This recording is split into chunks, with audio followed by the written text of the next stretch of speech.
All right, I think we can get started. I watched the participants number kind of like popcorn, when it's the popping starts slowing down, then we can feels like it's time to pull it out and get going. Um, but welcome everyone to our March stakeholder meeting. We are excited to see everyone again, continuing to make progress and want to provide an update. And we've got a proposal to share with everyone today. So let's go ahead and jump in, talk through the agenda.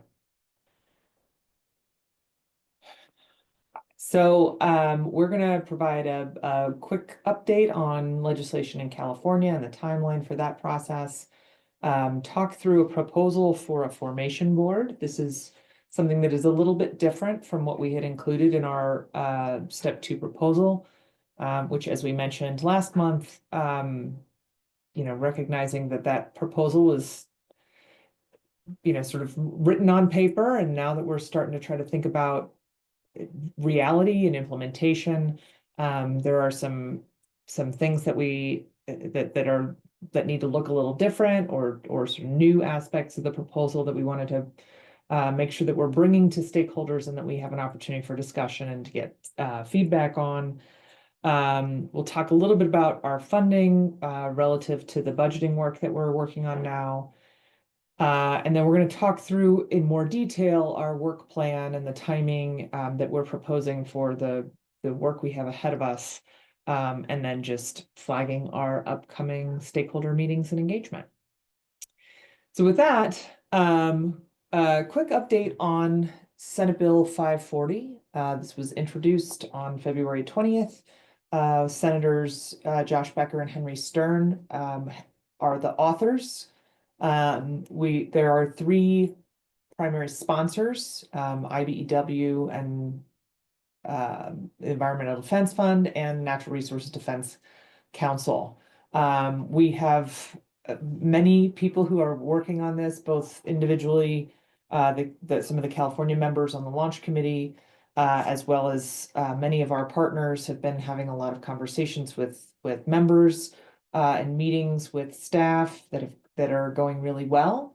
And we're looking forward to this bill getting scheduled for a hearing sometime in the next month or so. So we'll keep everyone posted as that progress continues. As a reminder, the bills, we've got obviously a bill introduced. It will need to get out of the policy hearings by May 9th. This bill has been double referred, so it has to go to both the Senate Utility and Energy Committee as well as the Senate Judiciary Committee. So both of those hearings need to happen by May 9th. So we've got some time to get those things done. And then it'll continue through the process over the summer. And then the last day of the legislative session is September 12th with a bill signing deadline of October 12th. So this timeline is important because this is part of what has informed some of the timeline for our work plan that we'll talk through in a little bit here. Next slide, please. So jumping into the meat of our formation board proposal, as we were starting to think through what is required to file documents with the IRS for nonprofit status and incorporate the new regional organization, and then also thinking about the sort of primary tasks that we have ahead of us and having the infrastructure of the RO board in place, we realized that we really need an initial board. We have to have initial board members listed on that IRS application. And so we, as a formation committee, and then ultimately with the launch committee, talked through a few different potential structures for this formation board. And where we landed, and again, part of this reflects some of the discussion that we will have on the longer work plan.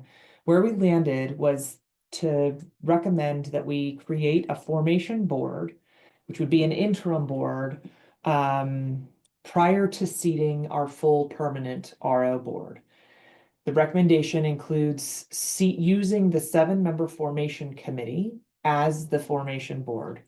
The duties of the formation board would be very limited. Really only those requirements for the Form 1023 to the IRS, and anything that is associated with those foundational requirements.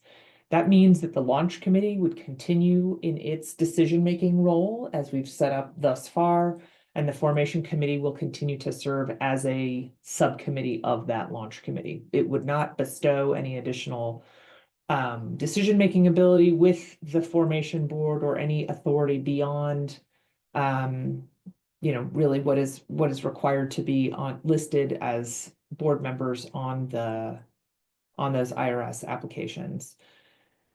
This is a part of the reason for this recommendation was that it keeps costs down. Certainly we would need to have some kind of directors and operators insurance, but it avoids needing to have budgets to pay our permanent board members. It avoids the additional costs for using a search firm at this stage, and even costs to vet board member independence. The sort of term of this would be the point at which we file our corporate documents, which is likely to be in January of 2026, until we seat the RO, the full permanent until we seat the permanent RO board, which we actually have a couple of different timing considerations to talk through. We're looking at either July of 2026 to seat the permanent board, or something like April of 2027. Again, this would be before the tariff is filed. It would be before the tariff and really the contract between the RO and the CAISO get negotiated, so that decision making would rest with the permanent board and that new independent group of board members, and not the formation committee. And so we felt like this was a good solution to check the box for some of those foundational corporate requirements, rather than and keeping costs low, rather than jumping to that full permanent board this early on. I will pause for a second and see if there's any other of the formation committee members who want to jump in if I missed anything. And if not, I'm also happy to take any questions from the public at this point on this board proposal. Any formation committee members want to jump in?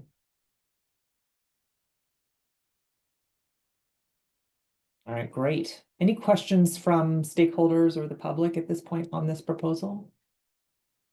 The next steps will be, we'll put this document, there's really not a whole lot more to it than this, but we'll put it out and then give kind of a week for written comments if anybody has any additional questions or ideas or thoughts. And then we will take those comments, incorporate any changes, and take it back to the launch committee for sort of final adoption. All right, looks like there's no questions at this point. And with this, I wanted to pass it over to Jim Shetler, who's really been shouldering a lot of the work to develop our budget between now and the point at which we are able to, the RO is tariff funded. So Jim, I'll pass it to you. Thanks, Kathleen. Good morning, everybody. Thank you for being here.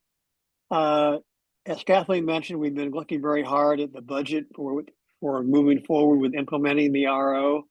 Our initial focus has been ensuring that we have adequate funds to get through what I will call this preparation efforts, January through October, when legislation gets approved. What we've determined is we would continue to need support from Utilicast for program management, the outside legal firm for assistance in developing the incorporation documents and the tax filings, and then some continued support from Global Impact from an accounting standpoint. We've identified about $250,000 as necessary to get us through that 10-month period. The good news is with the funds that rolled over from our earlier phases and with a couple of other identified donations that are on their way in, we're pretty close to being at $250,000 between available in the kitty, if you will. So we're comfortable that we have adequate funds to get us through October. The issue will be post-October. And as Kathleen mentioned, we're looking at a couple options around when do we seat the permanent board and the timing around that. It will obviously impact how much money we need. So we're still refining those numbers. I would expect in the next 30 to 60 days, we will have a final proposed budget that'll get us through what I will call fully funded RO through tariff funding. And we will certainly be presenting that to the stakeholders once we get it through and discussed with the launch committee. And then we will be looking at probably this summer starting to identify where those funds might come from with a goal of trying to get commitments in place starting in October, November of this year to fund the remaining efforts on this Pathways initiative. Maybe I'll just stop there, see if there's any questions.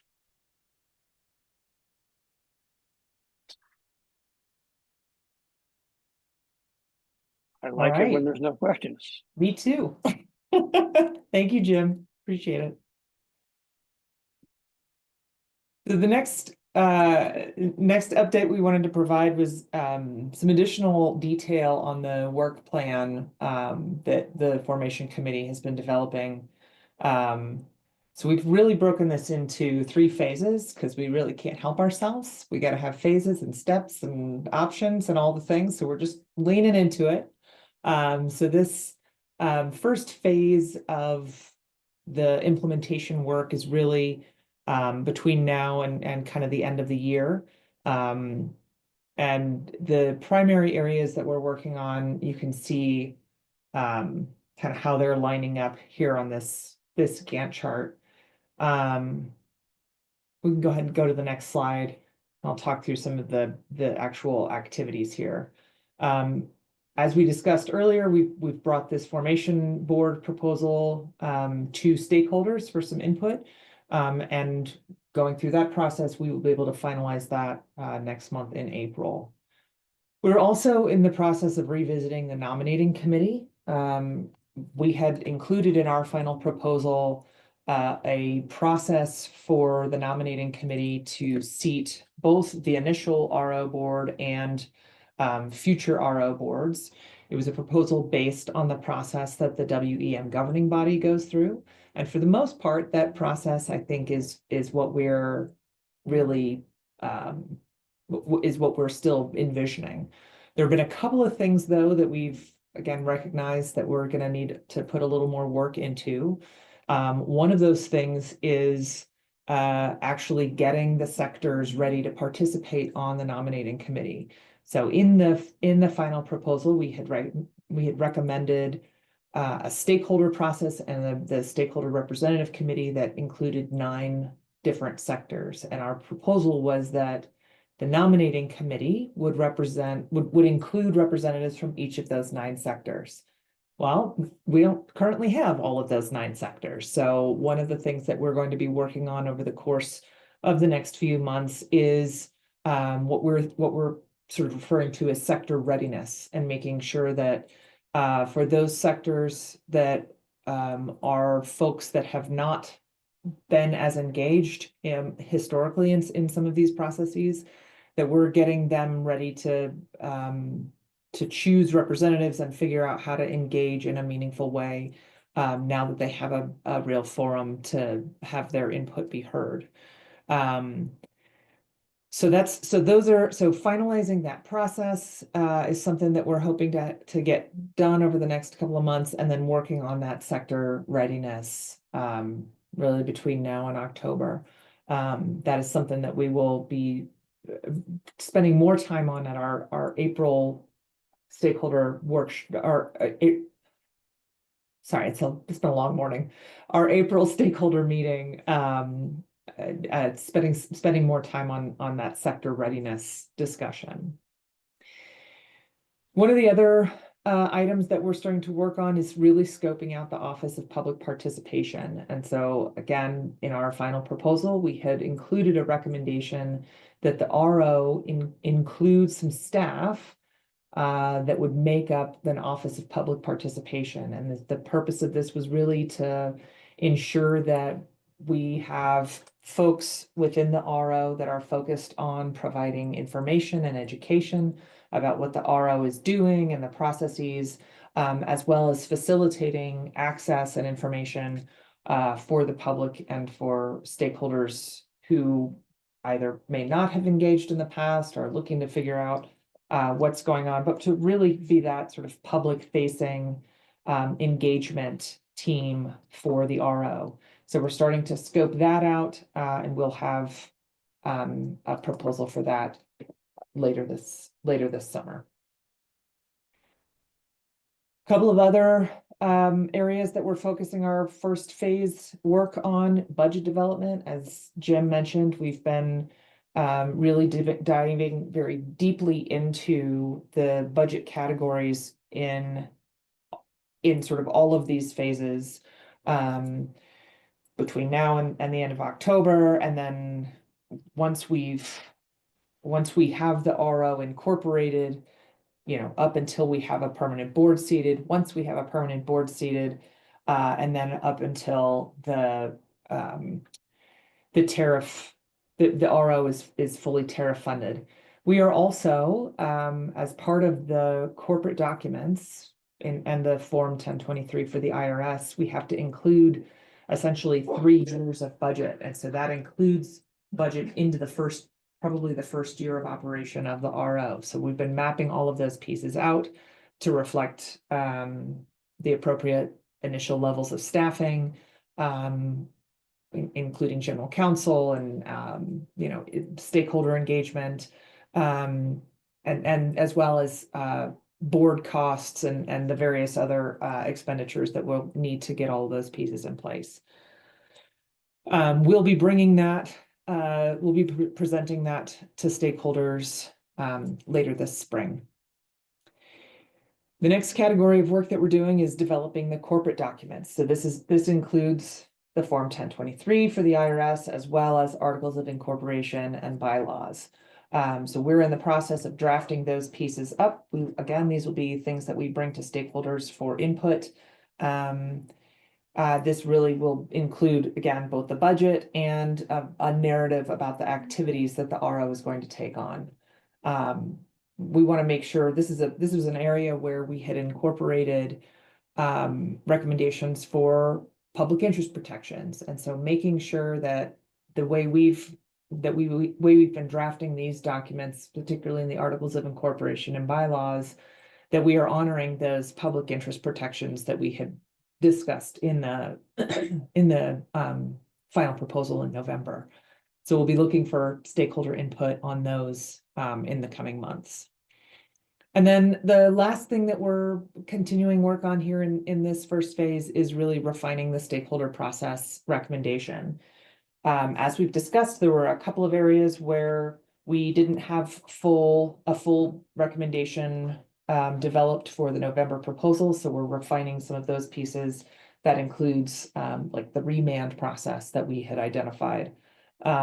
We're also starting to figure out what are all the steps to actually implement, create the stakeholder representative committee and all of the responsibilities associated with that body for the RO. So that work is continuing. We are using our stakeholder process work group that we had working over the course of the last year to continue that work. So we're grateful for those who are continuing to serve in that group. And maybe with that, I'll pause and see if there's any questions about the work that we've laid out here in phase 1.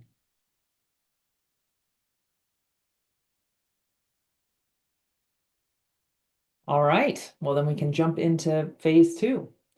So we have two two timelines here that reflect the different timing of seating the permanent board. You'll notice that the tasks are the same, but the timing is different by about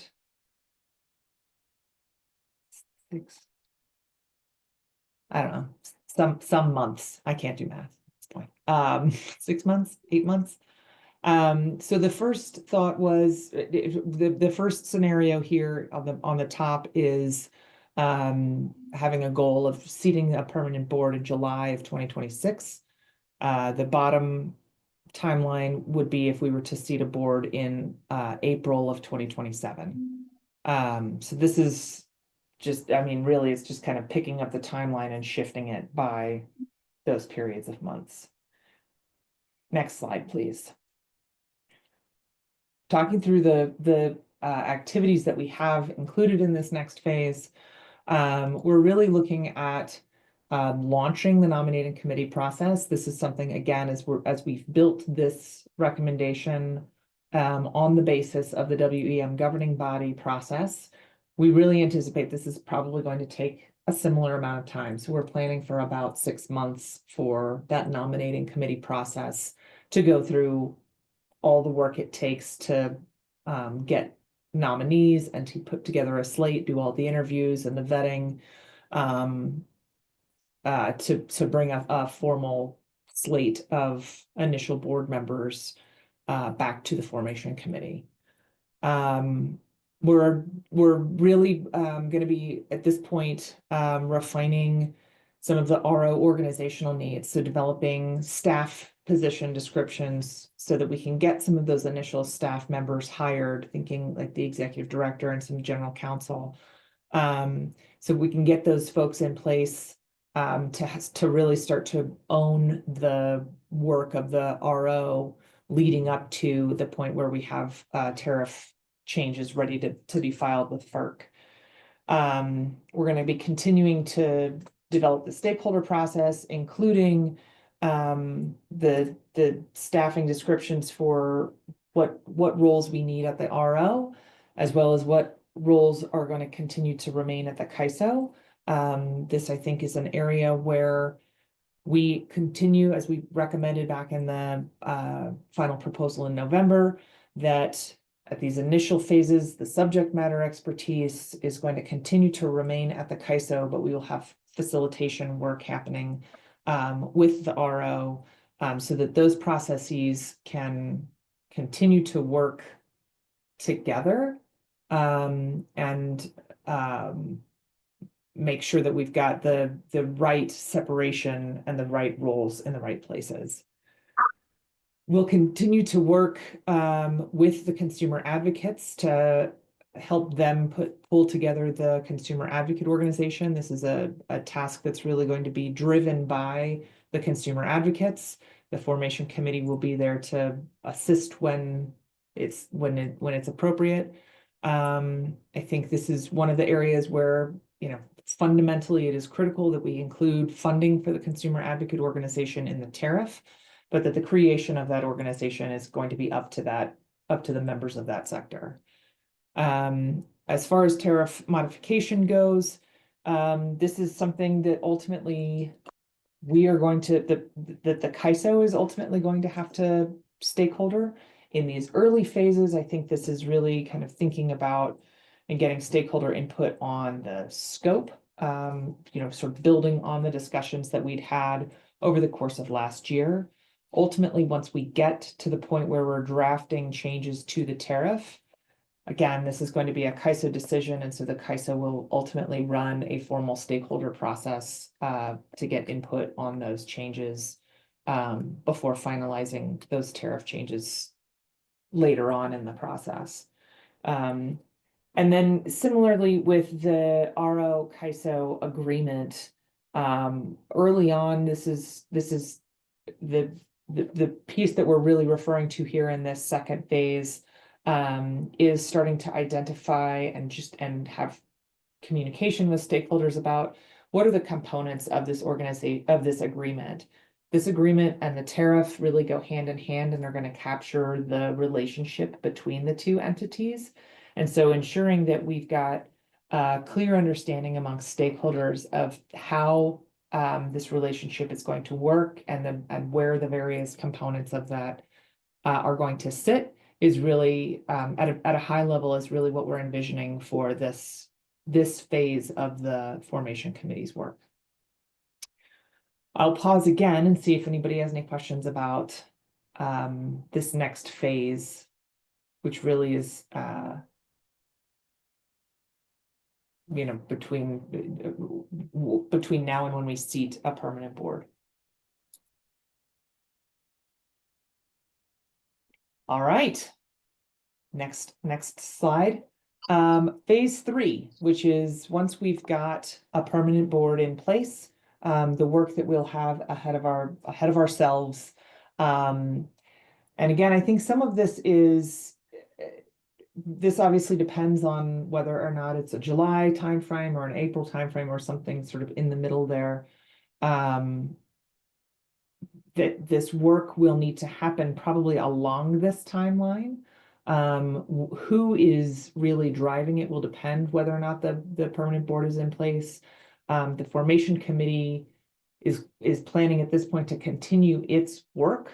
And again, will either be in a position of taking direction from the permanent board or just continuing to lead it until the permanent board is seated. So next slide, we can walk through what some of these pieces are. This is really developing a more detailed work plan for the RO once that tariff change, to have a work plan in place once the tariff changes are in place. Finalizing and approving an RO budget for these initial months and years of the RO.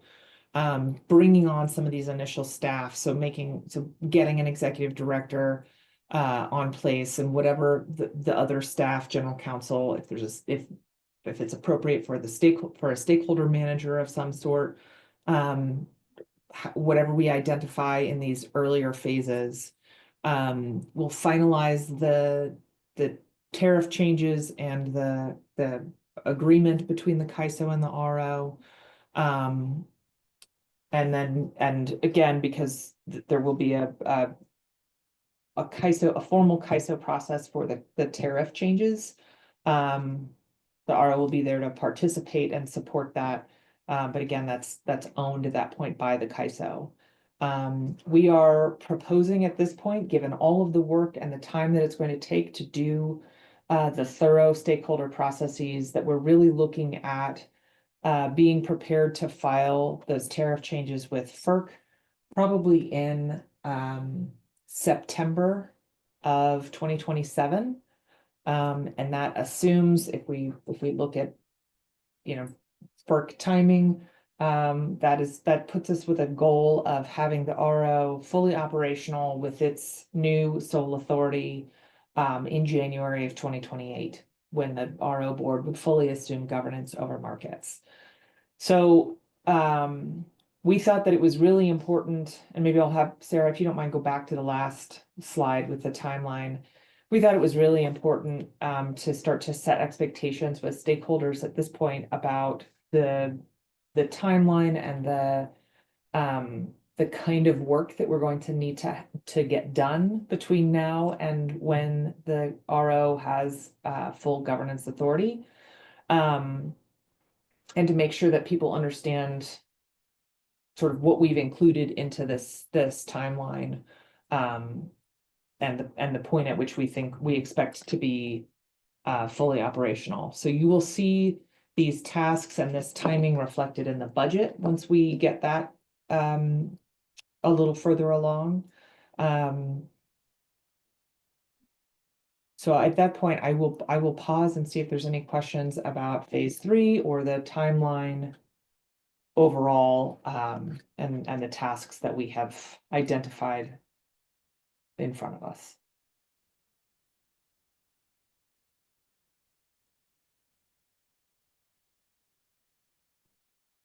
All right. Well, I think the last thing then that we had to share was just our plan for our continued monthly stakeholder meetings. Some of those meetings will include workshop opportunities. So right now we're thinking about our April meeting as being an update on our other progress, as well as having a bit of a workshop focused on sector development and what it takes to engage in either the RIF or on the nominating committee. Again, so those folks who have not engaged in those forums to this point, but are looking to the opportunity to engage in them as we move forward with the RO, we'll have a chance to ask questions and we can have a conversation about what that really takes. We'll send out, as always, we will post this slide deck to the website. Thanks again to Weed for continuing to host those, to host all of our documents. And we'll also send out the formation board proposal. If you have any thoughts, comments, questions, please submit them through the comments email address that's here on the screen, as well as on the website. We're looking for those comments by April 4th. We know that's a short timeline, but this was hopefully a relatively simple proposal. So shouldn't take too much. And with that, if there's any, I'll open it up for any other questions, comments. Das. Thank you for having me, Das Williams from Central Coast Community Energy. I just wanted to, this was very helpful. Wanted to just highlight the continued need for, at a small grassroots level, engaging some of the individual Sierra Club chapters, individual indivisible chapters, and others. Not just, not just because it's a good idea, but just because the author considers it important. I think we all could, if we split it up well, could take our bit of communications and sometimes our bit of punishment. Thanks, Das. Appreciate that. I think that's a good flag, as a reminder, the launch committee formally as an organization is not engaging in any legislative work or lobbying. But certainly there are some of us who are looking to take some of those opportunities for engagement with more folks on the ground in California over the next few weeks in particular, but really probably over the course of the session. So appreciate the input. Mike. Yes, I was just wondering is the DOE funding revoked or is it just still in limbo? It is still in limbo. We have not heard anything from DOE at this point. Okay.